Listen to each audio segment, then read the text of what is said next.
The rain fell endlessly that night, washing the city in shades of gray.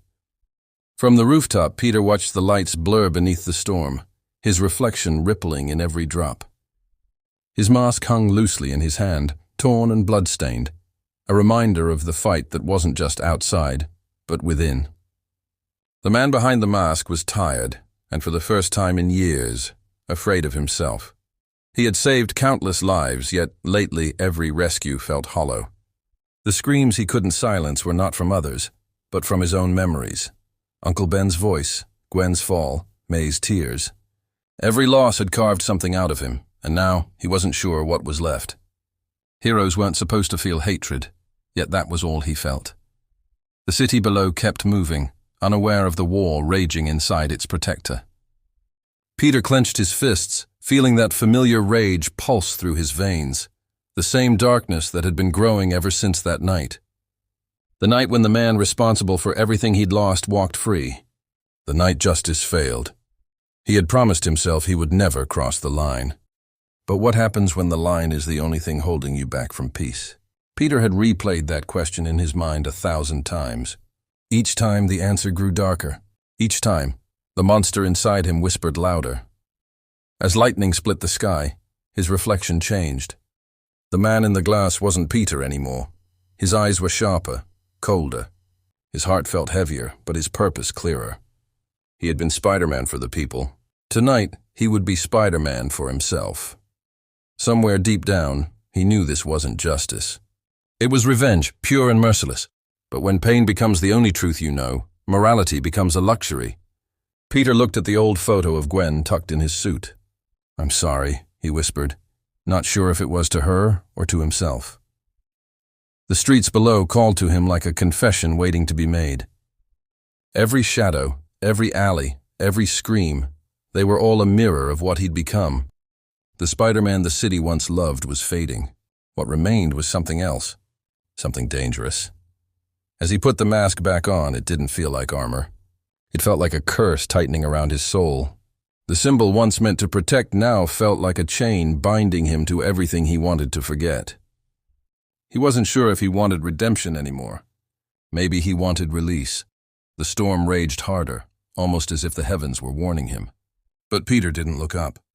He leapt into the night, not to save, but to confront. Somewhere in the darkness was the man who destroyed his peace, and tonight, that man would pay.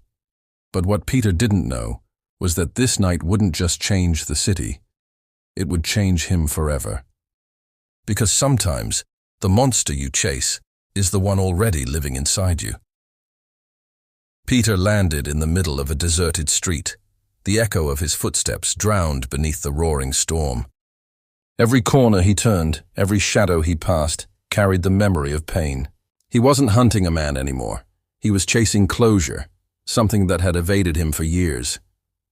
The world saw him as a hero, but tonight he was just a broken man looking for meaning in destruction.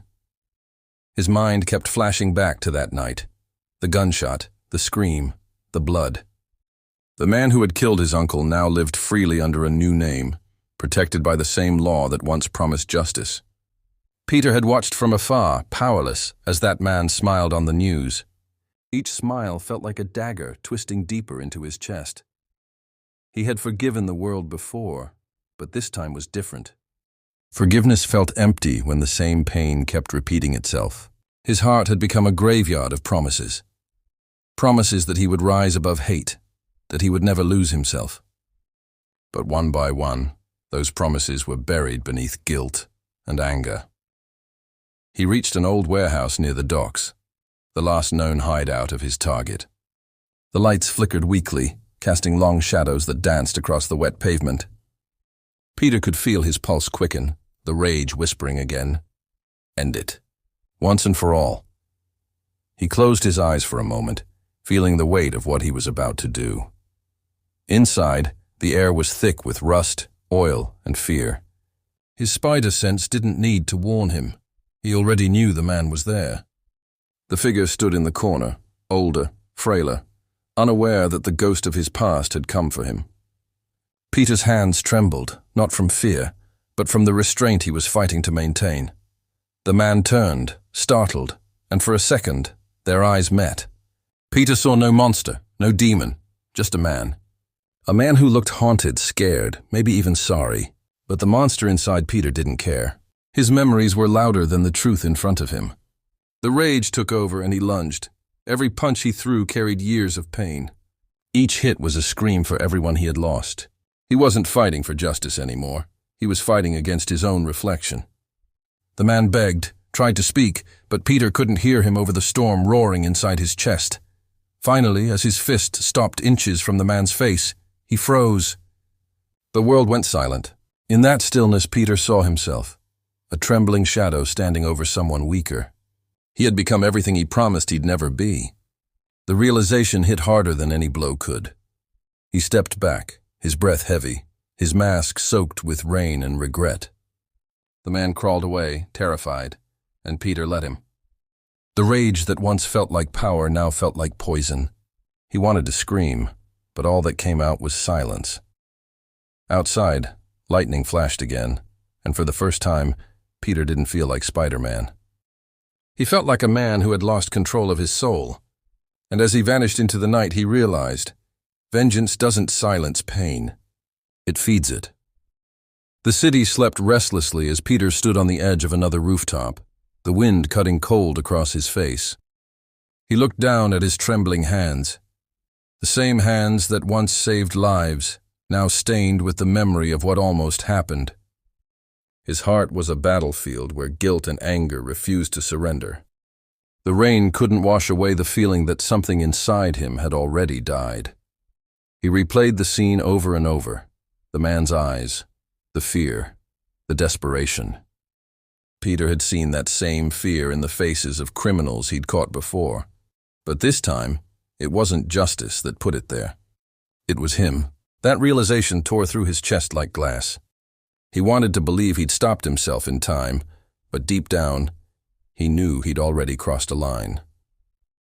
The city lights blurred into streaks of gold and blue as tears mixed with rain on his mask. For years he'd carried the pain of loss and used it as his strength. But tonight, that pain had become his weakness. The mask he wore wasn't protecting the world anymore. It was protecting him from seeing what he'd become. He took off the mask and stared at it in his hand. "Who am I?" he whispered into the storm. The wind didn't answer, only the distant sound of sirens echoed back, like ghosts reminding him of the life he once lived. Maybe he wasn't meant to save everyone. Maybe he was meant to fall. He went back to Aunt May's house that night. Quiet, dark, untouched by time. Every picture on the wall told a story of a boy who used to smile without guilt. He touched Uncle Ben's photo and felt the tears finally break free.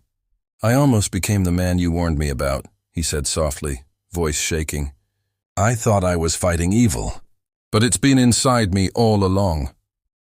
The floor beneath him creaked as he sank to his knees, his shoulders trembling. The weight of the city, the mask, the guilt, it was too much. He wanted to let go, to disappear, to finally stop feeling. But even in that darkness, something small whispered inside him, "Get up." The same voice that once told him, with great power comes great responsibility. He hated that line once, thought it was just words people said to feel better about suffering. But now he understood. Responsibility wasn't just about saving others. It was about saving yourself before you destroy everything good inside you. He realized he hadn't been fighting villains all these years. He'd been fighting his own anger, his own grief. The next morning, the city woke under gray skies. Peter walked the streets without the suit, just a man among millions, unseen and silent. Every step felt heavy but real. He saw the faces of people, strangers, struggling, surviving, and something in him softened. He remembered why he became Spider-Man in the first place. Not to be a hero, but to give hope. But hope couldn't live inside hatred. He knew that now. The battle wasn't over. It had just changed. The monster wasn't out there in the city anymore. It was inside him, waiting for him to face it again. And this time, he wouldn't run. He looked up at the sky, still dark, but clearing slowly. "I'm not done yet," he whispered. "But this time, I'll fight for something better than revenge." The city didn't respond, but somewhere deep inside, The storm began to fade. Days turned into weeks, and Peter disappeared from the world. No news, no sightings, no Spider-Man swinging across the skyline. The city whispered rumors. Some said he was dead, others said he'd abandoned them. But Peter wasn't gone. He was searching, not for a villain this time, but for the fragments of himself he had buried beneath years of pain. He rented a small room on the city's edge, away from the noise, away from everything that reminded him of the mask. The mirror across from his bed showed him a stranger. Tired eyes, unshaven face, haunted expression. The boy who once believed in good had become a man terrified of his own shadow. Every scar told a story, and every story hurt to remember. Sometimes at night, he would hear gunshots in the distance, sirens crying, people screaming. His instincts told him to move, to help, to wear the mask again. But something inside whispered not yet. He knew he couldn't save others until he learned how to save himself.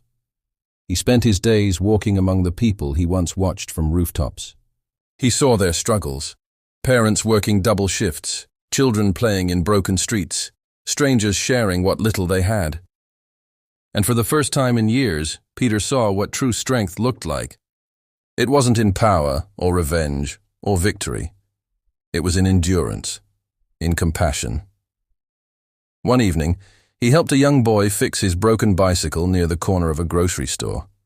The boy didn't recognize him, didn't see a hero, just a man helping without asking for anything in return.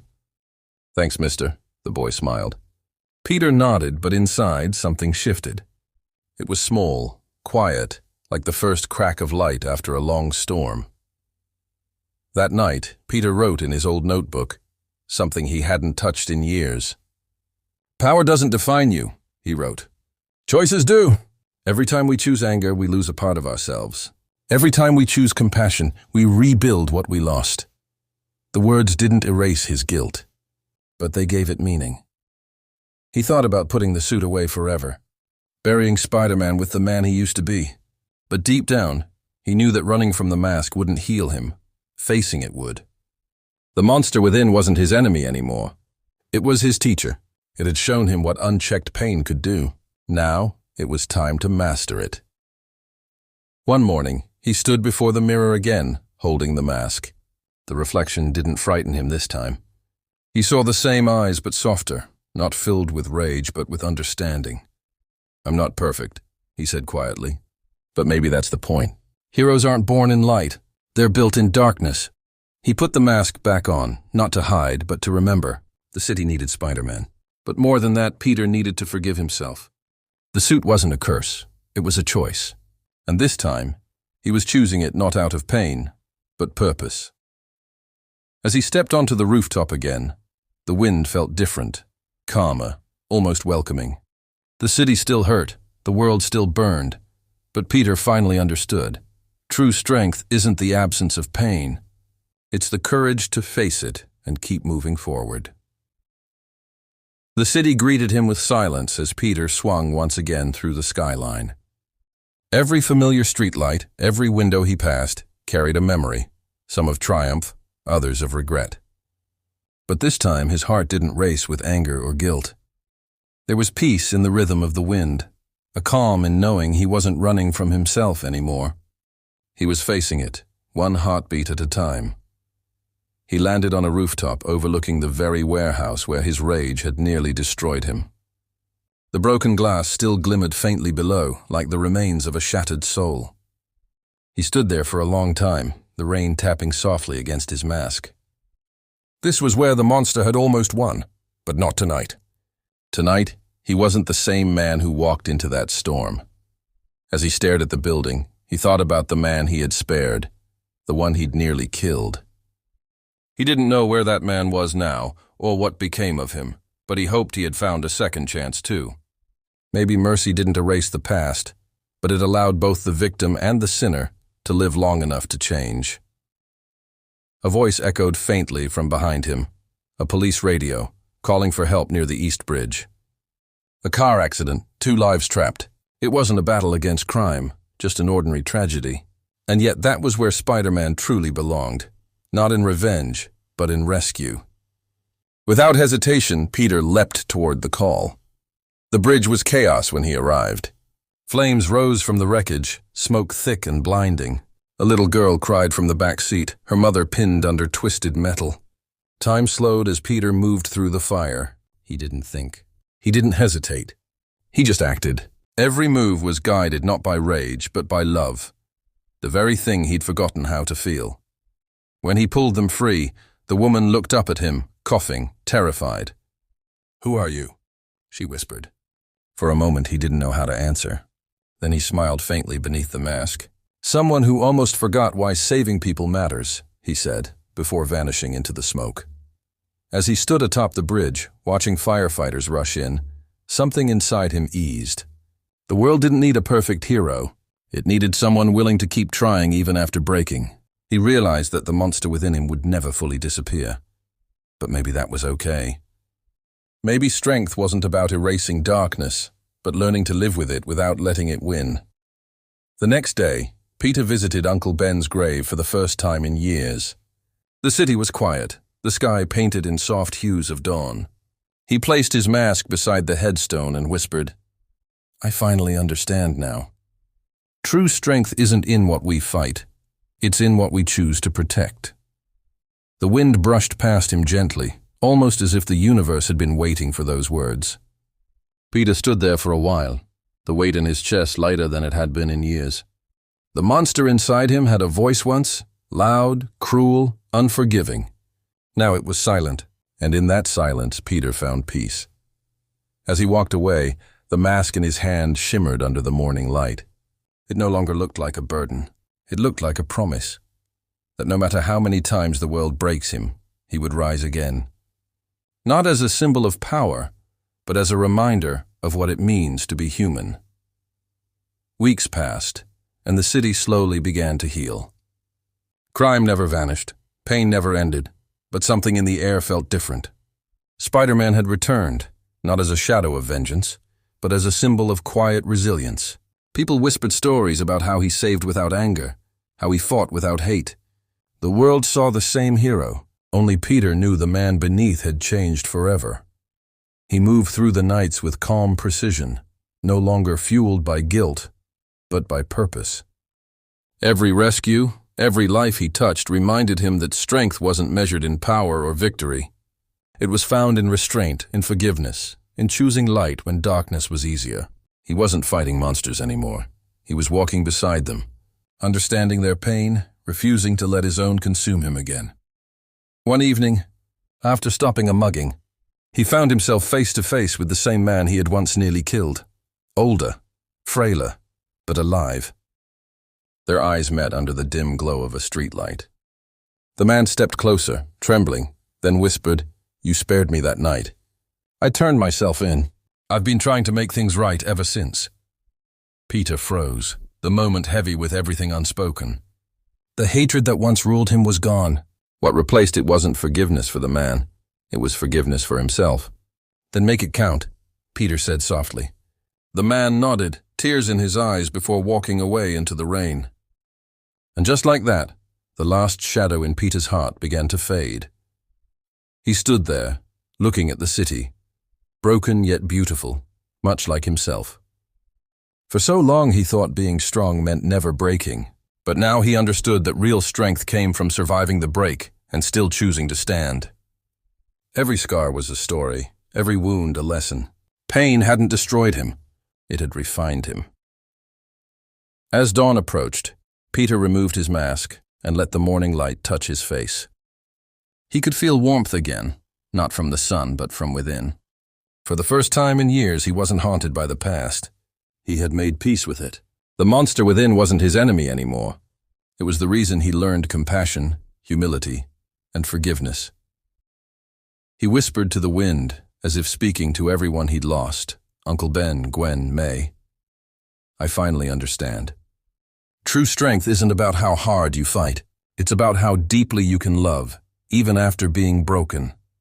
His voice trembled, but his spirit stood firm. The burden was no longer a weight. It was a purpose reborn. Below him, the city awakened, unaware of the silent vow being made above. Cars moved, lights flickered, and life went on. Messy, imperfect, but beautiful. Peter smiled faintly, realizing that his story was never about revenge or redemption. It was about acceptance, of pain, of failure, of self. He put the mask back on one last time, not to hide, but to serve. Not as a savior, but as a reminder that even in the darkest nights, hope still breathes. As he swung into the sunrise, his heart was light, his soul steady. The city didn't need a perfect hero. It just needed someone who refused to give up. And as the wind carried